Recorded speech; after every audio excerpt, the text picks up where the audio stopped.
The NFL season is finally here, so make sure you're ready with NFL Sunday Ticket and YouTube TV. It gives you the most live NFL games all in one place, exactly what you need to make your Sundays more magical. Sign up today at youtube.com/Sunday Ticket. Local and national games on YouTube TV. NFL Sunday Ticket for out-of-market games excludes digital-only games.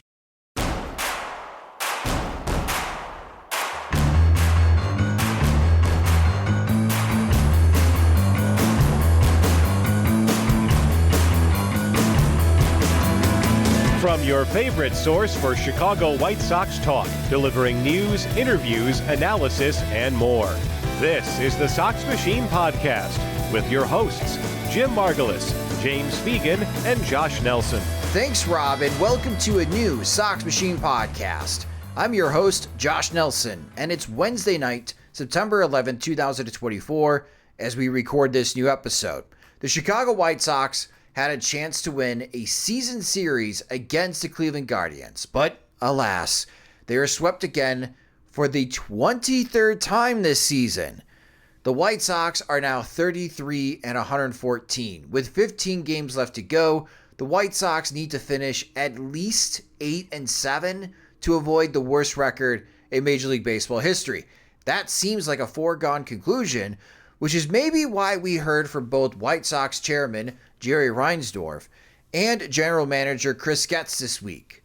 After Wednesday's 6-4 loss, Reinsdorf released the following written statement to the media. Quote, "Everyone in this organization is extremely unhappy with the results of this season. That goes without saying.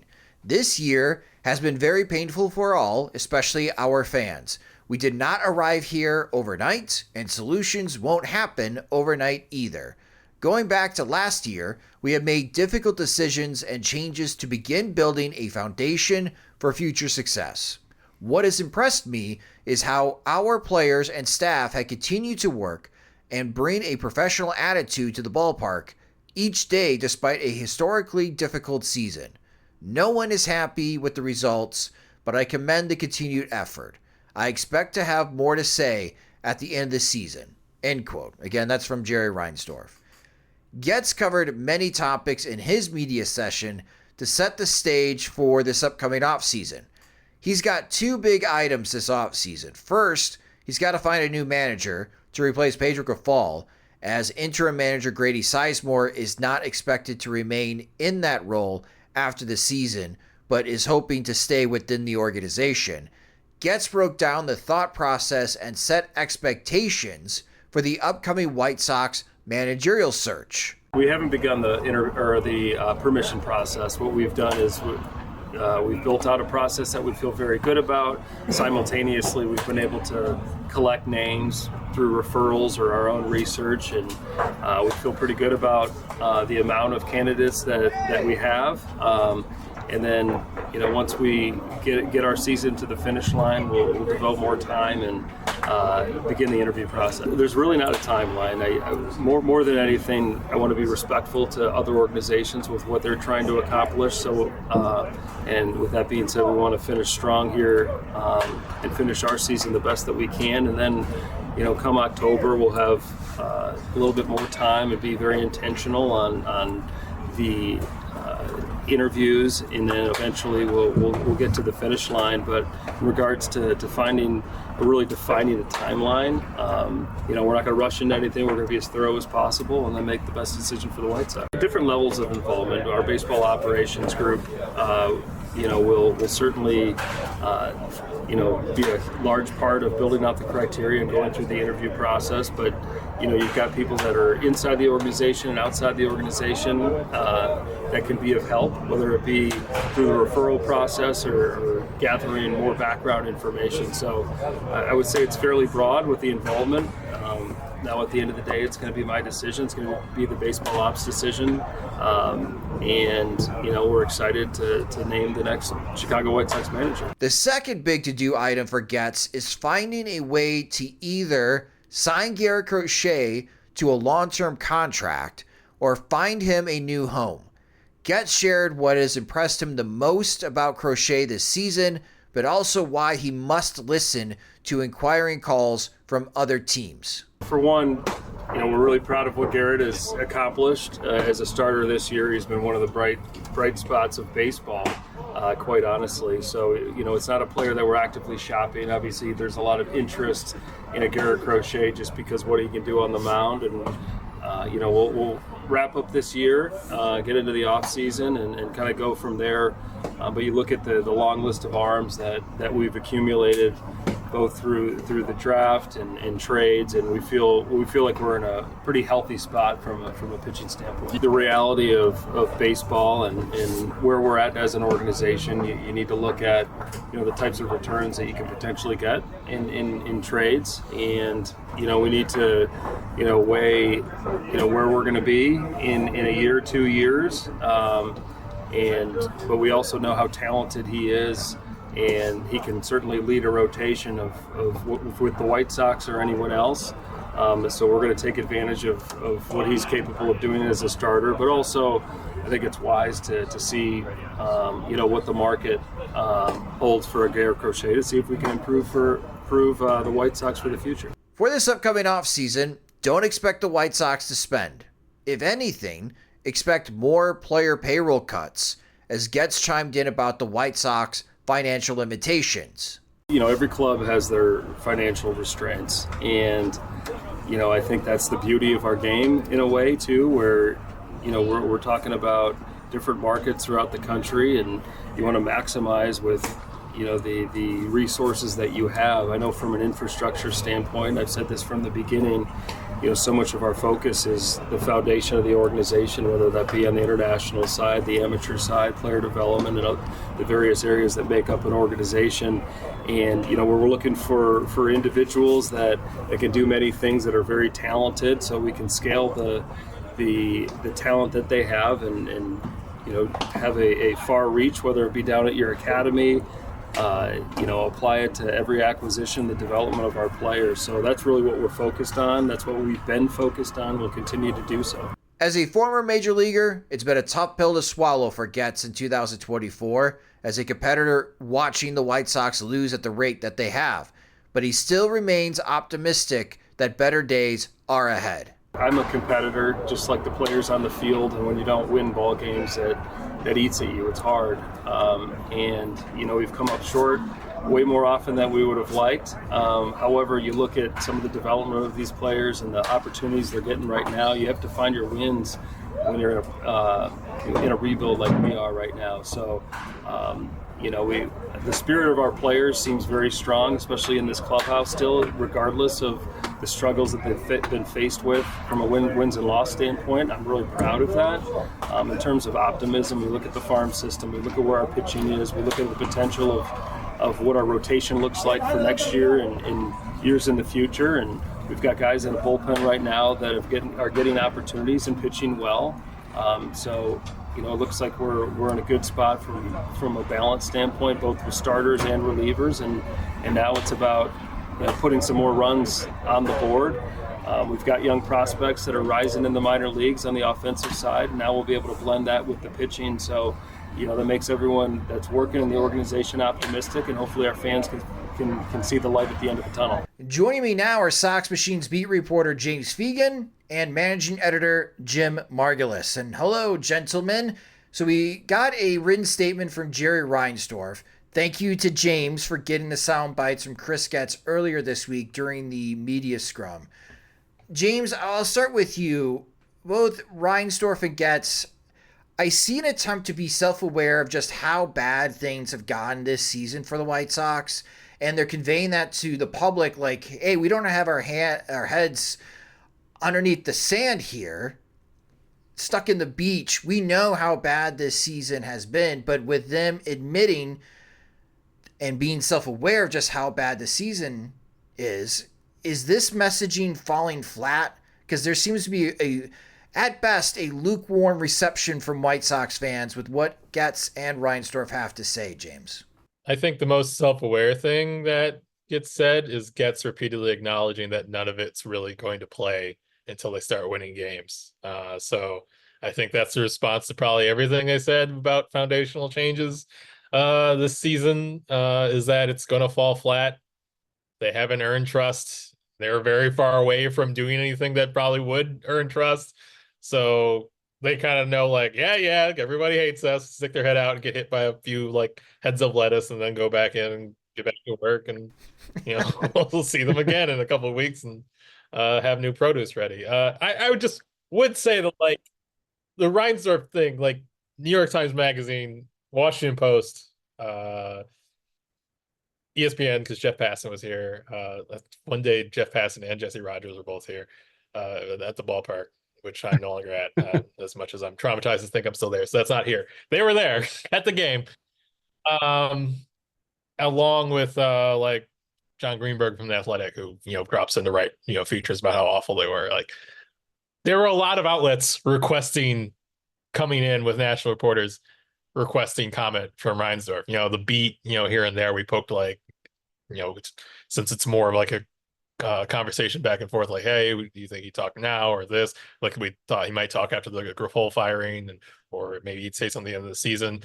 Whereas now it's like a bunch of national outlets, and part of the White Sox are a little happy to get attention from national because they don't get it, but then it's like the sort of attention they're getting, they draw back from a little from, but they're getting a lot of direct requests to, like, kind of speak to, a lot of, like, you could make the argument that Jeff Passan is a big enough platform that maybe Jerry should respond to that. If the worldwide leader in sports is going to try to write a big story about the state of operations.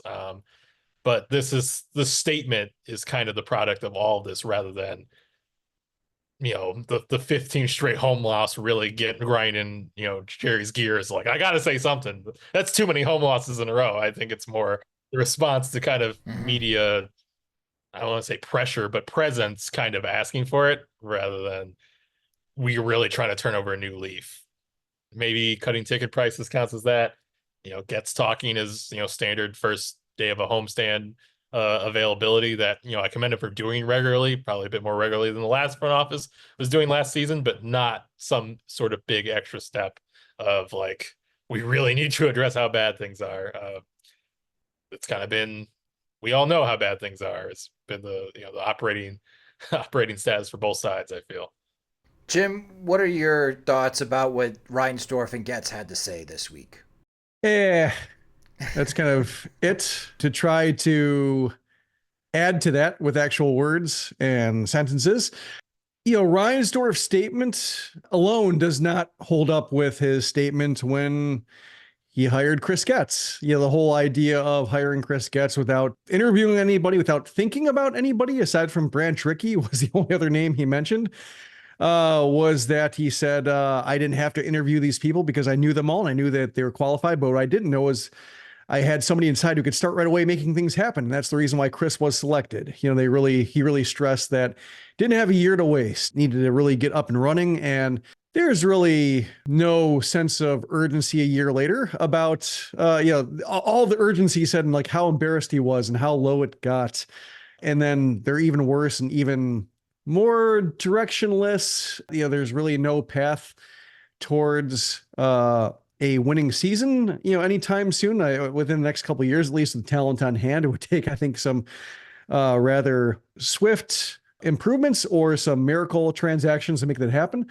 And it doesn't match the urgency, what he says now. So, like, if he, I think the statement a lot of fans like to see him have is like, I made a huge mistake, or this is not what I had in mind. Things need to get better. Like, something along those lines of just, while I understand that a year, is, while making huge changes, sometimes you can take a step backwards, take a step forward. This is bigger than a bigger step backward than I had in mind. And, I can understand having a year to get right, but we really can't be here for long. Like, that's probably a tone I think might have played better than just, oh, I did the hard work last year and now whatever happens, happens, which is really the kind of impression I got from this one. And he's promising, that he might have something to say later in the season, but if it's more of this, then I don't think anybody's going to be really holding their breath and waiting for more.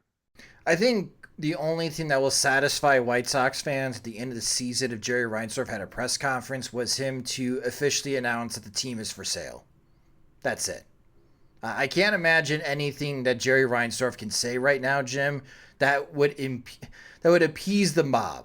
Yeah, I mean, like, hiring a actual president of baseball operations would be something like saying, Tony La Russa, he really needs to spend more time somewhere else.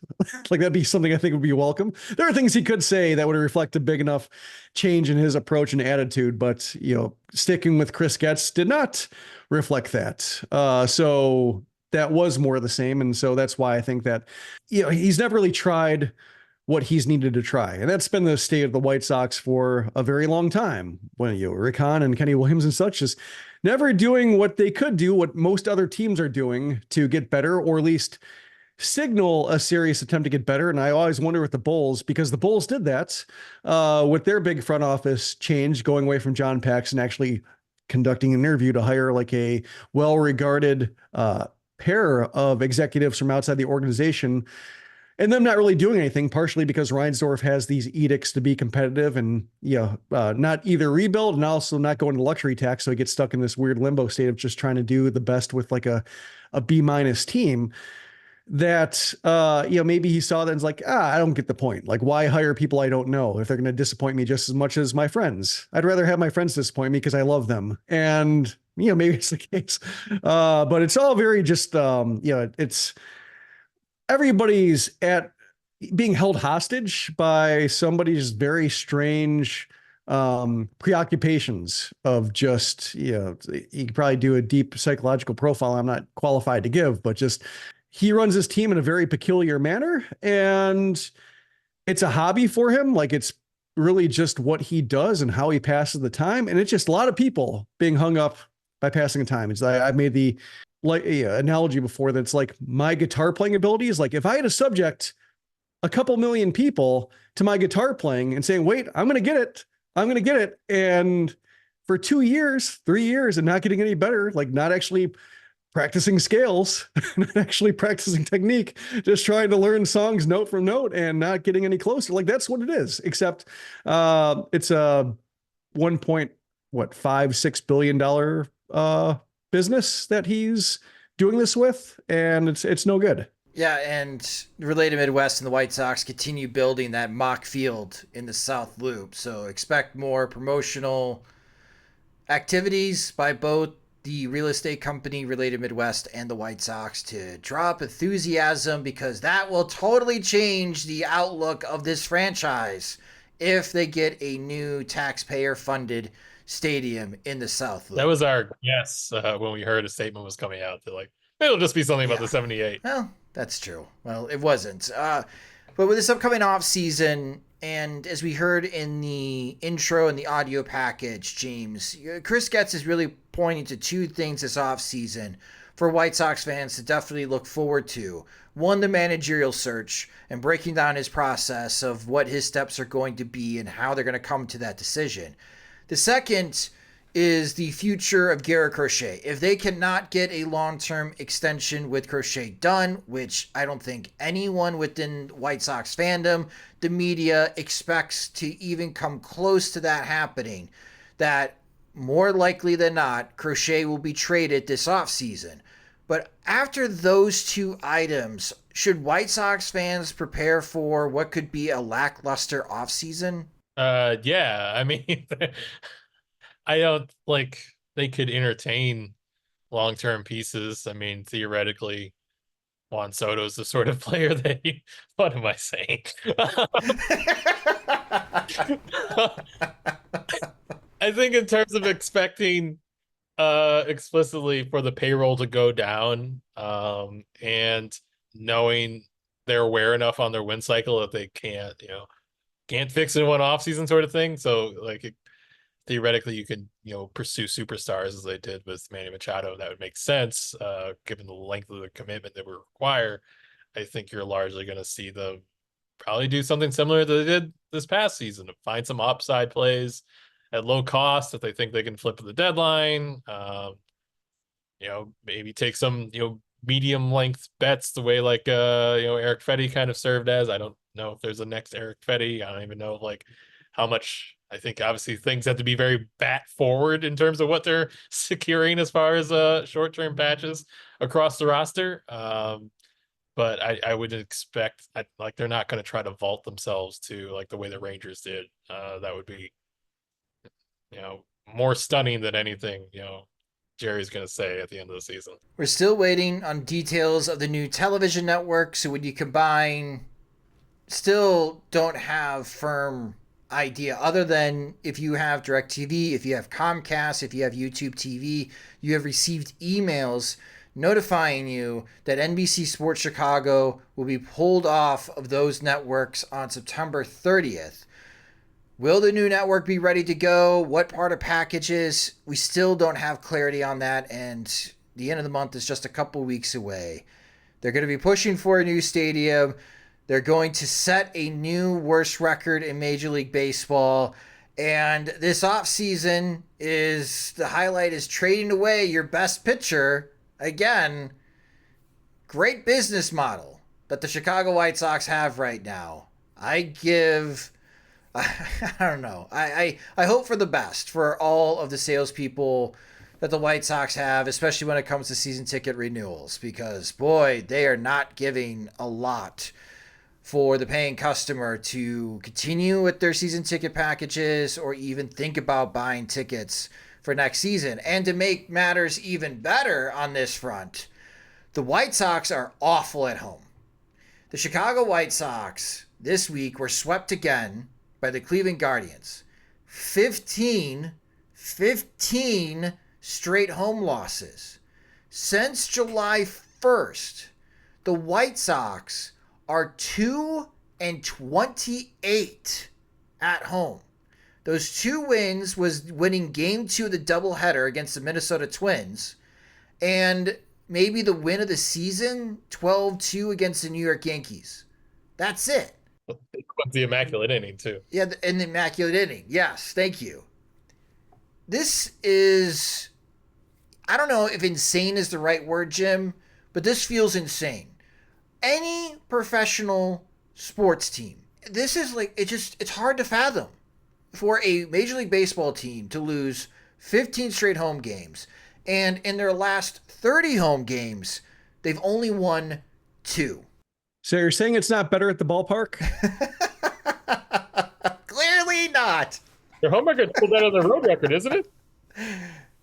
Yes, it still is. But I was struck watching Wednesday's game of how quiet it was. Like, just, I'm not quite sure whether it was the audio mix because it felt like my ears were plugged up of how down the crowd noise was. I think it was because every time they turned up the crowd noise, you could hear individual conversations, either like a heckler yelling at somebody or just, very loud conversation between 2 people who are sitting next to the field mic. And like, I spent a lot of the game just listening to see what I could hear people talking about. And, every time you could hear it, then you'd hear the audio pulled back. And it is depressing. Like, I imagine all these reporters coming in nationally. It reminds me of the Chernobyl tours, like how that became like a tourism spot around the time the miniseries came out, and a lot of articles talking about, hey, you can go here. It's really depressing. Wait, really? Yeah. They do like day trips into Chernobyl, and you could tour Chernobyl? Yeah, the area at least. Why would anyone go? Why do people see the White Sox? See, I felt more like Lenny from The Simpsons, and like my house the side had fallen off, and I was like shrinking in front of Jeff Passan saying, "Don't tell anyone how I live." Did Passan say anything like, "How the hell do you watch this team?" Things of that nature. He was charmed by the proximity of a large dumpster to the post-game press conference days. Was that the one that Pedro Griffol's picture next to? Yeah, I mean, it's always there. Okay, but arms folded, satisfied look next to a dumpster. Yeah, I imagine when they're dropping in and watching infield singles score 2 runs twice. And like, I think if they got a third chance, they would have gotten them. Like, you could see the wheels turning a little bit faster in the second one to be like, oh, now, yeah. If they try it a third time, and they had a situation with Fraser Ellard on the mound, runners on second and third, 2 outs. I was really hoping for a slow grounder. Yeah. And I think got a strikeout instead, and I was very disappointed. But yeah, just coming in for that game and seeing two-run infield singles and then a homer by Austin Hedges of all people, just burying them 5-0. Yeah, they'd see like an offensive revival, and seeing Matthew Boyd have guaranteed rate field hell, no matter how bad the White Sox are, like he still has a miserable time in Chicago. Maybe changed it a little bit and made it a little bit more just digestible to them versus like getting whatever baseball's version of Montezuma's Revenge is, which I imagine is dropping in like, don't drink the water because it's going to do nasty things to you when you watch the White Sox play baseball if you haven't been up close. I'm still shocked people want to tour Chernobyl. What would you rather do? Go visit Chernobyl or go to this upcoming weekend's White Sox versus Athletics series, Jim? I'm right here. I'd rather go to the White Sox series, but also like I feel like if I knew somebody who's like could vouch for it, I would be interested in seeing Chernobyl. Like I wouldn't drop in and like get selfies in front of desolation, just for that shot, and then realize like, oh, I'm taking a horrible chance here. Like I would need somebody who actually knows a little bit about it, and I feel like I know plenty about the White Sox to be like I could be that person for other people who want to watch the White Sox play. Didn't ask you, James, because you're already going to be there. I did not attend any of the Cleveland games. I've been fighting. It's very quiet. Yeah, I've been fighting the cold. I don't want to get anyone sick. I don't think that would be a big risk, but our good friend, one of our VC members, aloha, Mr. Hand. It was his birthday. Happy belated birthday, Pete. He and I sit next to each other, fellow season ticket holders, and yeah, I did not go. Even if I didn't have a cold and was worried about getting other people sick, I still don't know if I would have went. I at this point, I'd rather just hop on the Peloton bike or the treadmill and physically torment myself for 90 minutes watching this White Sox team than actually being at the stadium. It's really weird. Could you bring your Peloton to the ballpark? Yeah, sure, I could wheel it down. Just like set up on the outfield concourse to see if it like security's like, I don't care. It's not a weapon. Oh, that's just how bad things are. It's like, or just like just bring an actual bike and just ride it around the concourse the entire time. Like I'm just doing laps until they score a run. There's a group that does that, Bike Sox. They're on Twitter. They host their version of tailgates. Like they bike to the stadium, but inside the park. But inside the park, I'm talking about around the concourse. They're not allowed inside the park, but they pick a destination. They all like ride together in their road bikes. I feel like you'd have the room though to just do it this right now, just especially a day game on a Wednesday. Like bring your bikes, exercise, do yoga in the outfield, or just by the statues. Just actually, yes, do yoga in between Luis Robert and Dominic Fletcher. That's how you can make it better at the ballpark. Sorry for being a bit silly. So getting back to serious things regarding the Chicago White Sox. Bryan Ramos hit his first career home run in this series. And something interesting, was it pregame with Grady Sizemore suggesting that he won't play any games this season, but while the White Sox have batting practice or just on-field drills, they're going to test to see about the idea of Bryan Ramos being in the outfield. Yeah. So, God, it had to be like 3-4 years ago. I was watching like spring training and like Ramos was taking ground balls. And I was talking to Kenny Williams, and he was like, if it doesn't work out with it, like, he's got the athleticism to really be a good outfielder. And I like the bat. And I was like, you don't think he can stick at third? He's like, eh. And so I feel like it's always been somewhat of an idea, even if obviously it's a previous administration, and that he could move there at some point or could handle it. I think he's made a lot of strides to stick at third base since then. But now that you have Vargas, who they really haven't played anywhere else but third since the start of, I think he played one game left field on July 31st. He hasn't played anywhere but third or DH since. You kind of have a mandate with him of, it seems like he hasn't stuck in the majors because he hasn't gotten a consistent runway and it hasn't been in a consistent position. Let's fix both of those and kind of see what happened. And there's not, with his history, he's been sent down to AAA because he's been struggling or looked overwhelmed before, and it hasn't, vaulted him. He's played over 200 AAA games, and next spring he'll be out of options. So you could send him down to AAA for one more week to see if he'll vault him, but it's not really a long-term option of how to get him right. So there's kind of the idea of like, if they want to get Vargas going, like we have to find a place to stick him. He looks okay at third. Let's do that. And maybe it's a little bit more flexible for Ramos. Grady had mentioned whenever he got most recently called up, that he's done a little outfield work. So talked to Bryan Wednesday morning, and he said that actually started the day he got called up for one day and was just like took batting practice. One of the things he does, he took outfield reps for the first time. He went back to Charlotte and did a little bit more. He played like 5 innings in a game once. He has an outfield glove now. Like he's been told like he's going to do both. So having had the conversation with Bryan, I said to Grady, like, is he actually going to play this season? Didn't think he would, but sure enough, like, yeah, it's too raw to really think about throwing it in a game, is what Grady said. Like, it's something he's going to work on in the offseason. Probably get a lot of action there next spring, assuming what Grady says about next spring, like, translates and is relevant and won't be reconfigured by then. But it sounds like they think he's probably the one to at least test out if, adding 2 other corners potentially to how he gets in the lineup, helps his flexibility. I think the other item in the rundown was, do I like this? And I think I can trot out the off use thing I do with all White Sox decisions with not really, but I get it.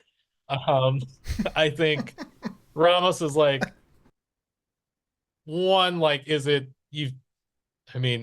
as much as I've heard about his great makeup, his work ethic, how he handles adversity well, I think you've gone to the well a lot this season in terms of jerking him around and assuming he'll be fine. This is another step on top of that. And for a lot of the season, he wasn't fine in terms of how he's performing, and maybe he gets out of the slump a little bit quicker. He's not doing all sorts of crazy stuff. I also think like he's done so much to stick at third in terms of both his defensive work and how he's handled like his body and his conditioning.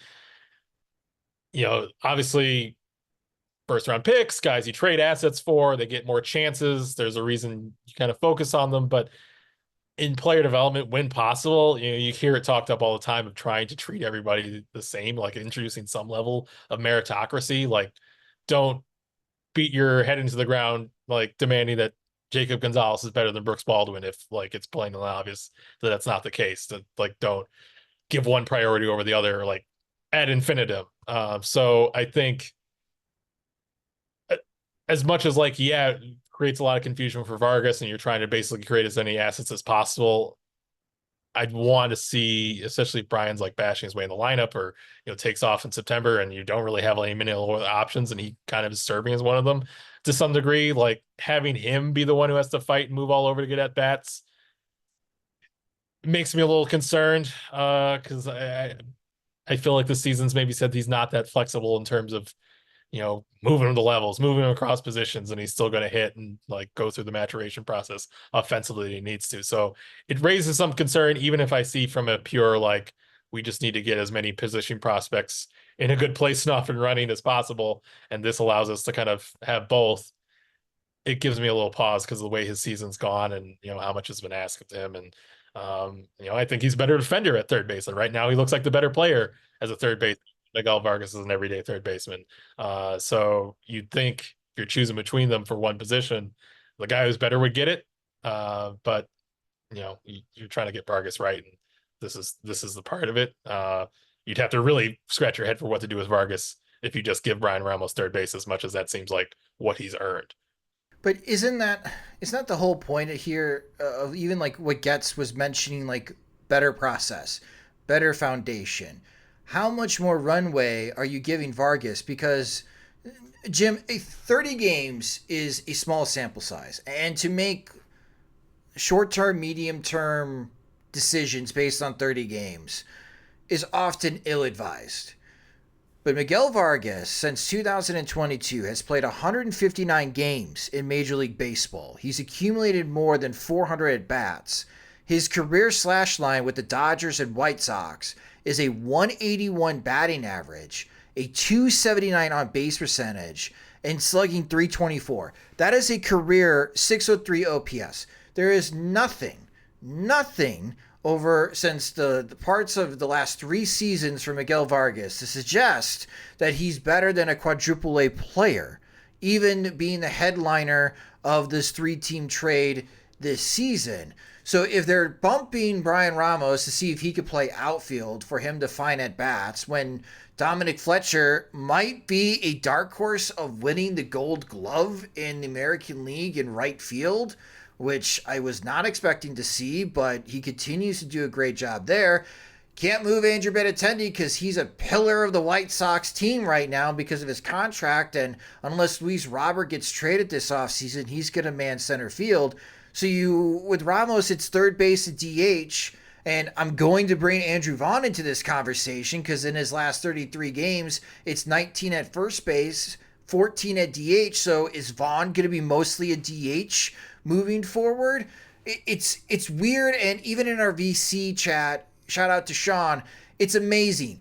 The White Sox have the worst collection of position players in Major League Baseball, but yet they find ways to block themselves in trying to make what I think, at least logically, is straightforward answers on who should be getting this playing time or who has the most merit to get that playing time. Yeah, it's like with Ramos, I think the one, like maybe the most positive or optimistic way I could phrase it, and I'm going to risk sounding like Hawk Harrelson here, is like Chris Bryant early in his career, like bounced between third and left field based on team need. And he's somebody who, given how much the Cubs placed value on him, he was able to make that adjustment going between third and left, depending on what the team needed.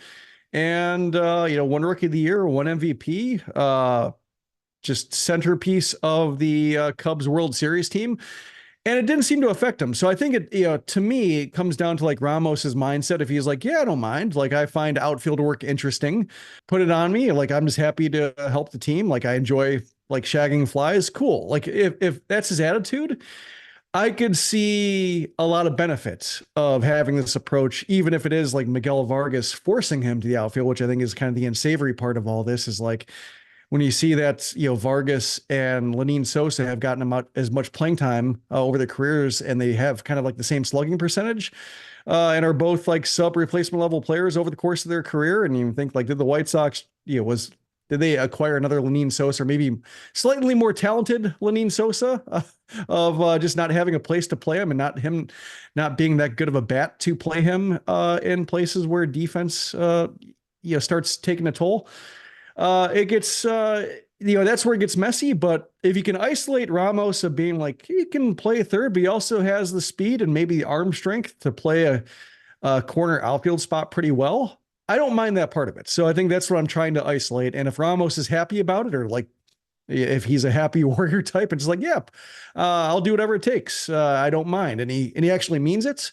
And I could see some benefit, but yeah, I just wish it weren't at the end of a season where he's already been asked to do a lot. And like James said, and also just, it's Vargas coming in and kind of usurping him and going off prospect stock that had disappeared based on his play at the Dodgers. So, whenever you're pinning hopes on the White Sox getting more out of somebody than the Dodgers did, I think that automatically introduces a level of skepticism that should be warranted. And I could see it being like at the end of next year, looking back and say like, man, I can't believe they detoured Bryan Ramos's start for Miguel Vargas. Like, I can easily see that being the case. It's like, that was weird and a mistake.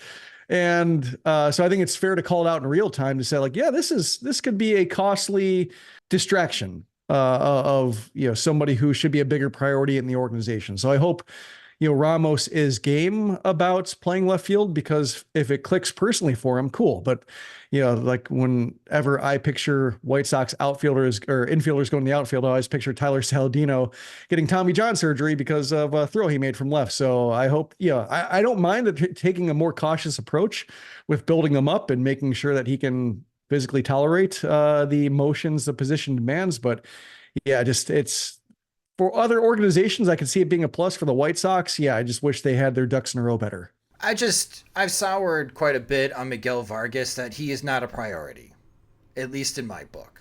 Now, that's different for the White Sox, but I do think it should be a priority to give Bryan Ramos as many plate appearances as possible. But if you're building this team out for next season, and boy, StatCast does not like Andrew Vaughn's defense at first base. If Vaughn is mostly a DH moving forward, starting in 2025, well, then that takes a spot away from Vargas, because that was the idea, right? It's like, hey, we think he can hit. He mashed in AAA. He doesn't have a defensive home because he's not a good defensive player. Well, then it's Vargas who doesn't have a home. And Vargas has had that run. Like, I don't know.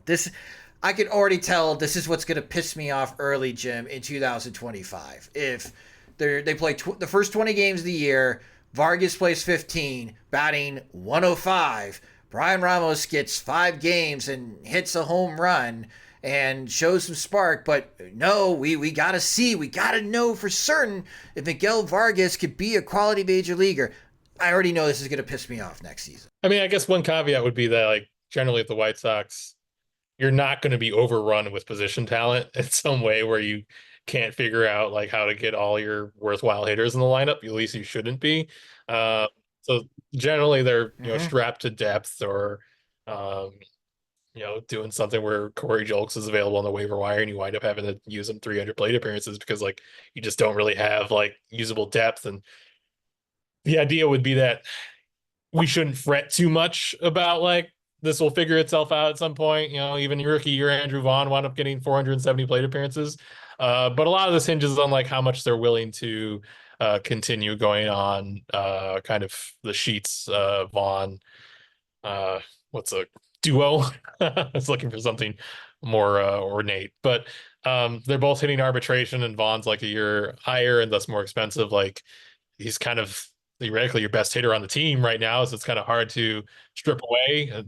It's kind of the little bit of the hesitance with letting Abreu walk was that it would theoretically open up the offense for more at bats, but you wind up not being able to replace the quality in any meaningful way.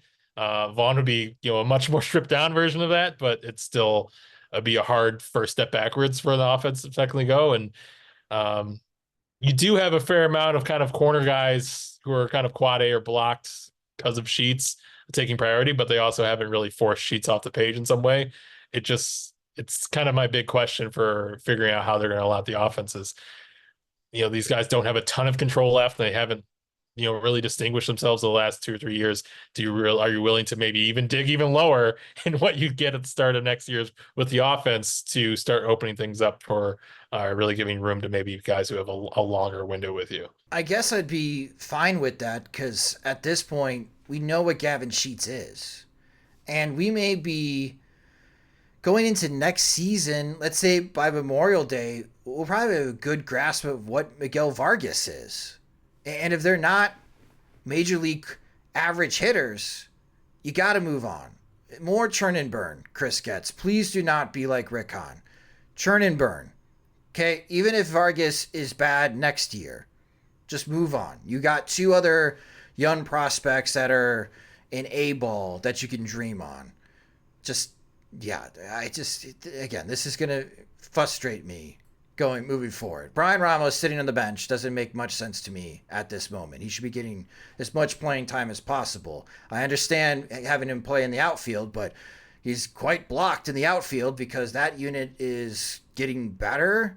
It's just, if he's blocked because Miguel Vargas has to get at bats while batting 105 in his first 30 games with the White Sox, doesn't make much sense to me. This series preview segment is sponsored by Game Time. Game Time is an authorized ticket marketplace of Major League Baseball, which makes getting tickets even faster and easier. Prices on the Game Time app actually go down the closer it gets to the first pitch. With killer last-minute deals, all-in prices, views from your seat, and their lowest price guarantee, Game Time takes the guesswork out of buying Major League Baseball tickets. The Chicago White Sox are home this weekend against the Oakland A's. Plenty of tickets are still available for the final home weekend series of 2024, but you can also use Game Time for shows and concerts. Game Time has tickets for Will Ferrell's show that's coming up on October 26th. Billie Eilish is coming to the United Center on November 14th, and Riot Fest tickets are still available. Of course, the Chicago Bears have started their season, and Game Time has deals for their September 29th home game against Los Angeles Rams. Take the guesswork out of buying tickets with Game Time. Download the Game Time app, create an account, and use our promo code Sox Machine for $20 off. Terms apply. Again, create an account and use our promo code Sox Machine for $20 off. Game Time. Last minute tickets, lowest price, guaranteed. Hey, Sox Machine podcast listeners, would you like an extra $500? Go to bluewirepods.com/survey and complete the Blue Wire audience survey about you and your podcast listening habits for a chance to win a $500 gift card. This survey will help create a better advertising experience for audiences and in turn help this show. That's bluewirepods.com/survey, where all you have to do is answer some simple questions for a chance to win $500. Make sure to read the full terms and disclaimer, plus complete the survey for a chance to win. Again, the website is bluewirepods.com/survey. The White Sox continue playing baseball games. This weekend, they'll be hosting the Oakland Athletics. The A's are 63-82. They're fourth place in the American League West. They're currently 14 and a half games back of Houston and 14 games back of the wild card, so they're going to be officially eliminated from the postseason, just like the White Sox have been for months. In their last 10 games, the A's are 4-6. Not a great road team this year. The A's are 27-43, but as we mentioned not that long ago, the White Sox are an awful home team, so maybe that could improve for the A's. They do own the season series so far against the White Sox. They won 2 out of 3 in Oakland. Your probable pitchers for this series: Friday night, 6:40 p.m. Central Time start. Garrett Crochet will be making that start for the White Sox. Is this his last home start ever in a White Sox uniform? Saturday, starting a new streak, Chris Flexen makes his start, 6:10 p.m. Central Time, and on Sunday it's to be announced for the White Sox. That game will be at 1:10 p.m. Central Time. It's also Roberto Clemente Day around Major League Baseball.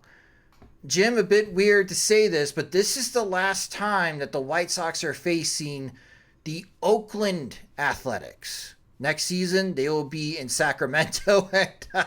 I laugh because there's already drama about that whole situation. In case if the Athletics make the postseason in 2025, they may not be allowed to play in Sacramento. Boy, this new stadium situation's really working out for the Athletics and their owner, John Fisher. I know that you mentioned it on the show. As a kid growing up, you were a big fan of the A's and the type of team that they have. It does feel weird to say this is it. This is the last time that the Chicago White Sox are facing the Oakland Athletics. Yeah, it breaks my heart. Just they were my entry into baseball, basically. Like, I liked baseball fine in terms of, like, as a kid, t-ball and such, but in terms of like watching it on TV and like gravitating towards them as entertainers, like that was the team that hooked me on the game. And my dad was hands off about, like, yeah, my dad was a big Sox fan, grew up on the South Side, but he's like, let him like who he likes. If he likes baseball, it's fine. So I like the Bash Brothers and Dave Stewart, imitating him in the backyard, Dennis Eckersley, all the fun guys. You play with a lot of charisma on the field, and once that team broke up, then I gravitated back towards the White Sox. But just they were my gateway into baseball and being entertained by it and being fascinated by it. So yeah, it's like that Oakland script on the jersey has a big imprint on my brain. It's not a lot of baseball cards I have, and walking around the Coliseum when I went a few years ago, looking at all the different jerseys, aside from the black uniforms that they had as an alternate, like that's the only one that's bad. Like all the other looks they have, gray, white, gold, deep green, Kelly green. Like they're all good. They're all awesome uniforms. I think it goes back to like Charlie Finley and just, his, what was considered kind of iconoclast style, really held up well. And now you're just kind of thrown on an aimless team that's representing probably the worst of business in baseball. And it sucks to see the brand sullied like that. And while it's kind of laughable that, to think of the idea of Sacramento not being able to host postseason games, and, we'll see if like that even comes to it. Like there is the idea of like, well, the A's were a pleasant surprise this year. Like they've been a competent team with some really good stretches and some nice breakout performances.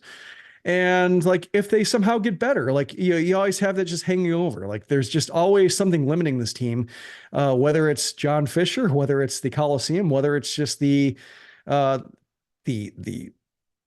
interim fix of Sacramento, whether it's, will Las Vegas even happen? Like there's always something just preventing bigger dreams. And it's like a worse version of the White Sox, just because like at least the White Sox, they are stable. It's just you can boil down the problems all to one person. He tries to make it about the stadium. Stadium's actually fine. It's all him. That's the issue. But with the A's, it's just it's so many self-inflicted wounds, and now they've decided to cut the cord with Oakland and take a big risk. And it does look like a huge risk because nothing else is coming together with the stadium. And it's just unfortunate to see what was such a lively, unique atmosphere in Oakland, and the look that went along with it aesthetically, just being taken away for complete mystery that might have nobody caring about it. Yeah, the near future is turbulent for the Athletics, James, as they try to figure out how they're going to get to Vegas. Like that's the end goal. That's the end game. They want to be playing baseball in Las Vegas, but how long is that going to take? How long will Major League Baseball and the Players Association allow them to play in a AAA ballpark in Sacramento? But I have to ask this question because it kind of ties everything together in the podcast room. Who has a better 3-year outlook, the Athletics or the White Sox? Oh boy.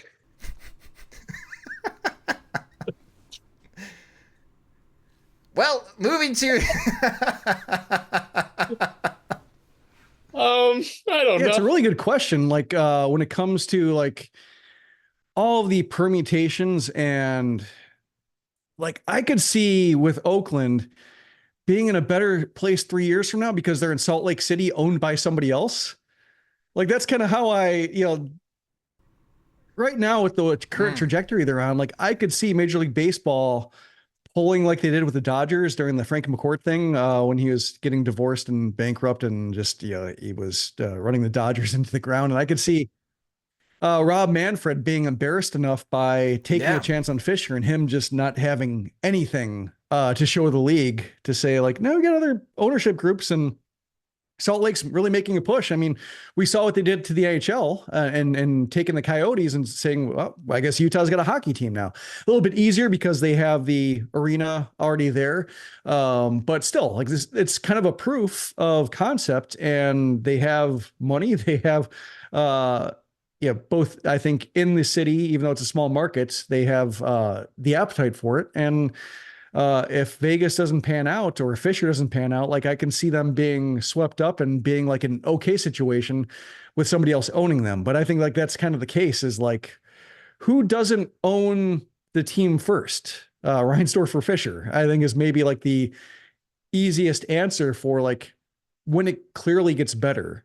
And that's the, it's a morbid question. And, on one hand, because the White Sox don't figure to sell at any point, but like that's kind of how it seems to shake out is needing a transformational change at the ownership level to actually change the outlook based on the way Vegas is not coming together. I could see the Athletics winning more games than the White Sox over the next 3 years, but still not understanding. I thought it was a slam dunk for them moving to Vegas. I thought everything would come together for Vegas. Vegas and the state of Nevada certainly made the politics side worked and they blew up that hotel, and they're building something on that lot. They are thinking it's going to be a baseball stadium, but John Fisher not holding his end of the bargain up is complicating matters. And it's like, I don't even know where the Athletics are going to be playing in 3 years. It won't be Oakland. It's Sacramento's not a long-term future. So that's not a great outlook. But the White Sox could be really bad in the next 3 years. And that's hard to watch, as this season has been, unless something drastically changes in a Garrett Crochet trade this offseason and player development takes a huge leap forward that changes that outlook. But yeah. Don't laugh, but I like the White Sox farm system meaningfully better than Oakland's. Okay. That helps with the outlook. That's why I was asking. And I don't know what James. either side will do with it. I just want to put that out there. Well, also, like, depending on how long the A's are kind of hovering in Sacramento, like, what free agent's going to want to join that? No one. Yeah. So I think supplementing that with, like, winning bidding wars or winning, like, the $8 million interesting contract war, like, how are they going to lure players like that without overpaying? And then is John Fisher going to overpay for anybody he feels like he can meaningfully add? One side you got a possum with a plastic spoon, and then one side you got a possum with like a legit pocket knife. I lean pocket knife, but I really don't know what either of them are going to do. Like, they can just use teeth. Well, we'll see. It's just something I thought of, and it'd be great to get your guys' feedback in the Sox Machine comment section on the podcast page. Who you think has a better 3-year outlook, the Oakland A's or the Chicago White Sox? What's up, everybody? It's Heisman Trophy winner Matt Leinart. I've got a podcast called Throwbacks with actor Jerry Reinsdorf where we'll be talking all things sports, but also so much more. We'll give you the behind-the-scenes stories from my days as the quarterback on an iconic college football team to Jerry's days as a star on an iconic TV series. So subscribe to Throwbacks wherever you download your podcasts and follow us on all social media at Throwback Show. Ryan Reynolds here for, I guess, my 100th Mint commercial. No, don't. I mean, honestly, when I started this, I thought I only have to do like 4 of these. I mean, it's unlimited premium wireless for $15 a month. How are there still people paying 2 or 3 times that much? I'm sorry, I shouldn't be victim blaming here. Give it a try at mintmobile.com/save. Whenever you're ready. $45 upfront payment equivalent to $15 per month. New customers on first 3-month plan only. Taxes and fees extra. Speed slower above 40 gigabytes. See details. And as we wrap up, like we have been doing in recent podcasts, because the White Sox are trying very hard to kill our love of the sport of baseball, let's talk about what's happening around Major League Baseball. In the standings, the Mets have leapt the Atlanta Braves. So right now, the Mets would have the last playoff spot, the last wild card spot in the National League. So again, that race is going to come down to the very end. We got some drama in the National League. But I wanted to get your guys' thoughts about one of the awards. We've talked so much about the MVP, National League, Ohtani or Lindor, American League, Judge or Witt. I think both of those races have shake themselves out. In the National League for Cy Young, it's old friend Chris Sale. Chris Sale is going to win the National League Cy Young. Good for him. And good for him. Atlanta, what a great way to make a reverse on the fly this past offseason. Dylan Cease was their number 1 target. They tried to make that trade work. They didn't like the asking price. They pivoted and traded for Chris Sale, and that has worked out wonders for the Atlanta Braves. But in the American League, the Cy Young race is very interesting, James, because looking at Fangraphs with 2 weeks left to go, this seems to be an all-American League Central battle. Tarek Skubal is having a great season for the Detroit Tigers, but the 2 Royals starting pitchers, Cole Ragans and Seth Lugo, have been putting together very impressive seasons. If you had to vote, who would be your American League Cy Young with 2 weeks left to go in the season? I mean, I guess I don't have the Cy Young vote, so I'm allowed to do this without getting banished from the PBWA. I think it's Skubal pretty easily. I don't think Reagan's quite has the run prevention or control that's like as impressive. And Lugo doesn't get by on the strikeouts, so you credit a little bit to the defense. And he obviously has a big innings thing, and I'm pretty thirsty for that. But I don't think they've pushed Skubal a lot because I think they're theoretically in the race, but not really. Like they've made the surge from calling up a bunch of prospects, not necessarily like adding a bunch of the deadline in some major way. I think Skubal's kind of at a level in terms of the way he's getting his outs and efficiency that probably distinguishes him. But I thought it was probably a little humble for the Royals to add Lugo and Waka and really expect something to happen. And they showed the value of doing things, always do things, major league teams. But I think Skubal's probably going to be up there. I think the kind of craze towards awards being, unanimously voted or, there's right answers and wrong answers. And I think it's a little overblown. So I don't think Skubal needs to be a unanimous winner. I remember having the MVP vote and for the Ohtani Guerrero year and kind of wishing I did vote for Guerrero just so that his how good he was that season had an acknowledgement when it revealed that it was unanimous. Maybe I could fall in love with strategic voting a little bit too much. It's been alleged in the past. But I think Skubal is having that sort of season where, maybe it's not clearly it should be unanimous. And at the end of the day, voters just have to vote for who they think should win. But I think he's having meaningfully better where he should cruise to it and deserves to. Do you agree, Jim? Yeah, he feels a little bit more like a Cy Young winner. He's just missing a couple starts and Lugo looks like he's going to get over 200 innings. And I think if maybe there were a few more starts or if you're talking a 4-week difference versus a 2-week difference when it comes to the inning gap, then I might be able to buy into Lugo a little bit more because I do think there's a big difference when you start talking about 40 innings. That's hard to make up when you're trying to scrape by especially when you weigh postseason consideration, which I think is a tiebreaker for me, not necessarily especially since it's the best pitcher and not the whole value thing that the MVP brings upon people. But all things being equal, if somebody pitched, great, meaningful baseball and did a lot more than another pitcher, I would give that pitcher the nod. So Lugo is doing it, leading his staff in a way that he wasn't expected to. And that's pretty cool. So if somebody, if Lugo got 50% of the vote or 52, won a small majority of it and got the nod, hats off to him because he did the job all the way through in a way that others haven't.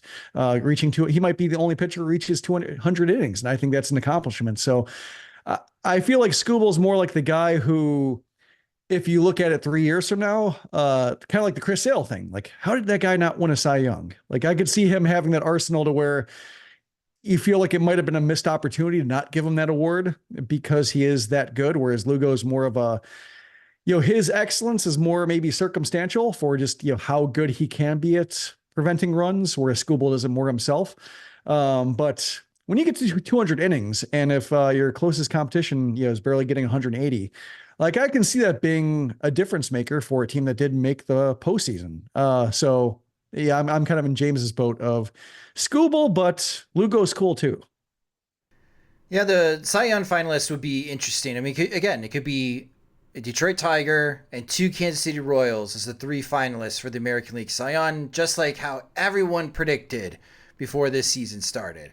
My last note, Manny Machado, congratulations to him. He becomes the all-time home run leader in San Diego Padres franchise history. He hit his 164th home run last night. According to BaseballReference.com, Machado's been worth 23 WAR in his 6 seasons in San Diego, which the Padres have paid him $142 million. So the Padres have been paying around $6.17 million per WAR. Typically, the league standard has been about $8 million per WAR. The White Sox are not anywhere close to that total when they sign players, so don't worry about the White Sox calculation. But yeah, the signing that keeps on giving, Jim. Manny Machado, now the all-time home run leader in San Diego Padres history. Yeah, he's been a great player on the team, even with a down year. He's produced for us. The Padres. Sorry.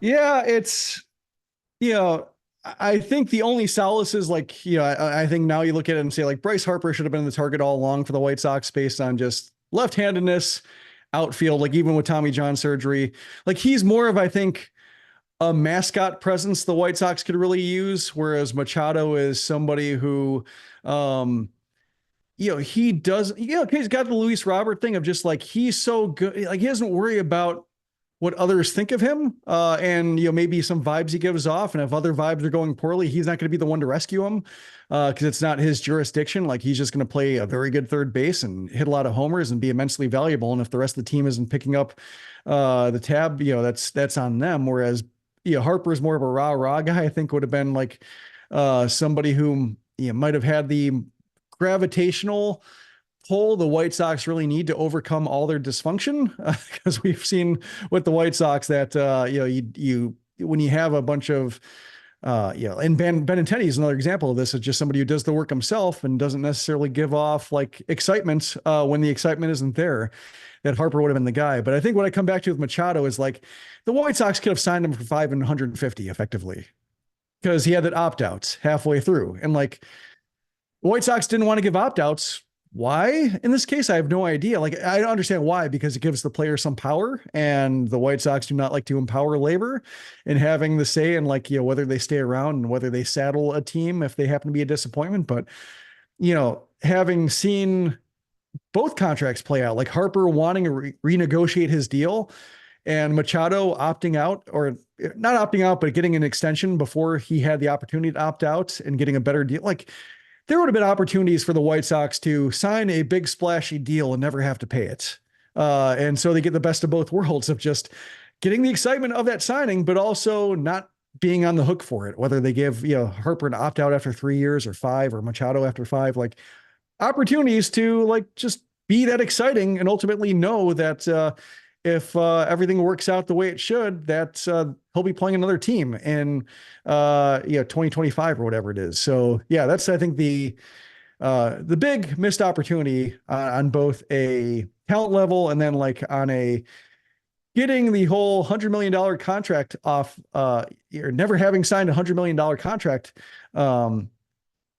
label off you, while also being like the team that signed a $300 million contract, then the next Machado would just be blocking Bryan Ramos for plate appearances. Yeah. Chestnut checkers. Yeah. That is true. That is true. James, how about you? What's catching your attention around Major League Baseball? Well, certainly the A's possibly about to beat the Astros right before they come to town would be notable. I don't know. I was watching Jordan Wicks give up like 3 home runs to the Dodgers in the first inning, and wondering if I cursed him with my profile last year when I was stringing things along. I don't know.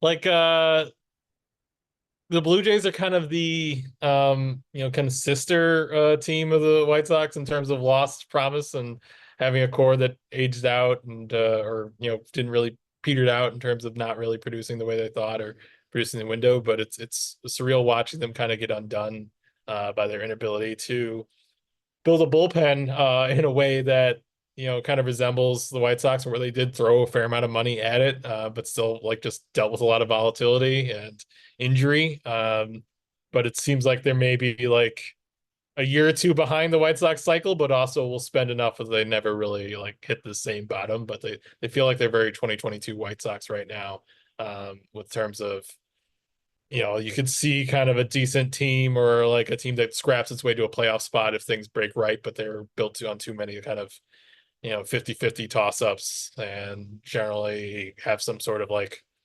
cultural decay or lethargy going on with their leadership that isn't really going to get addressed. So it seems kind of similar, but in a way that we'll never really reach these depths, because it's unimaginable the depths that have been brought here, and I still don't understand how we've got here, if anything will ever go right again, because I've just been staring at it too long. Jim, how about you? What's catching your attention? I feel bad for Reynaldo Lopez. Should have been an awesome success story, but just with all the other injuries the Braves have had and just having to ask a lot from a guy who was supposed to be a fifth starter, a project, somebody maybe like either a swingman, or they're able to nurse him along to be a full season contributor, makes the All-Star game, but then he has forearm tightness. Now he's got a shoulder issue that like took several miles per hour off his fastball, and they had to pull him after one inning. So disappointing end to what was a really cool season, and somebody who I think benefited from getting fresh eyes on him and getting away from the White Sox. And just unfortunate for him that just the Braves have just dealt with so much, and they're really taking on water, I think, to the point where just the Mets are passing them by, and it feels like they could ultimately end up that way in the wild card standings. Just like the Braves are kind of like that horse that's just petering down the stretch, and you realize no matter like how much they try to crack the whip, there's just not enough there. Yeah, again, they have that big series in Atlanta between the Mets and the Braves. They'll face one more time. The Atlanta Braves, their consecutive postseason streak, actually their National League East division winning streak, is going to be snapped this season. They had won the division 6 straight years since 2018, and they have made the postseason since 2018 after their rough patch from 2014 and 2017. That is at being risk of being snapped. And the New York Mets wanted to take kind of a year off, see where things worked out before they went out and spend big money again. They might sneak into the postseason thanks to the outstanding play of Francisco Lindor, and some of their younger players also stepping up in a big way. So the National League wild card is going to be a very fun race to watch.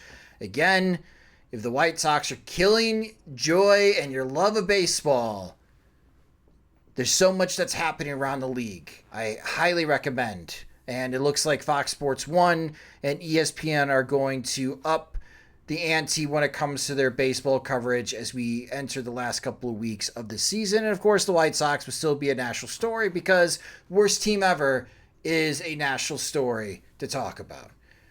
But that will do it for this episode of the Sox Machine podcast. Thank you guys so much for listening. If you just discovered the Sox Machine podcast because you're not a White Sox fan, but you want to hear about the worst team that's ever been assembled in Major League Baseball history, you're a national reporter doing background research. Hello again. Yeah, hello again. You can subscribe to the show. And you're welcome. You can subscribe to the show wherever you listen to podcasts, such as Spotify and Apple Music. You can also listen and watch the show on our YouTube channel at youtube.com/Sox Machine. Follow us on social media. We're on all the platforms at Sox Machine. James will be at the games again this weekend. He's at JR Fegan, and you can follow me at SoxMachine_Josh.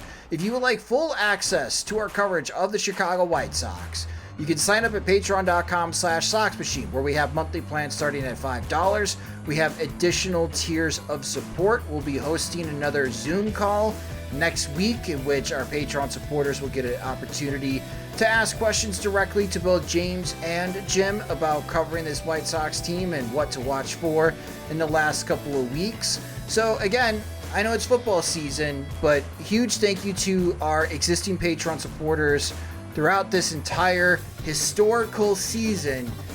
Again, huge thanks to you. And if you're currently not a Patreon supporter, you can join at patreon.com/Sox Machine. The Sox Machine podcast is a production of SoxMachine.com, your home for all things Chicago White Sox baseball and part of the Blue Wire Podcast Network. Alongside Jim Margulis and James Fegan, I'm Josh Nelson. Thanks for listening and watching.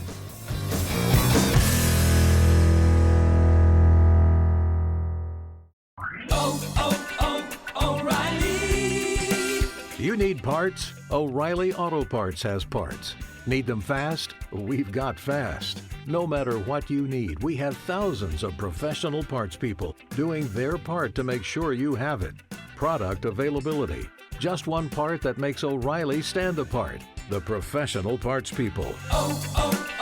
O'Reilly Auto Parts.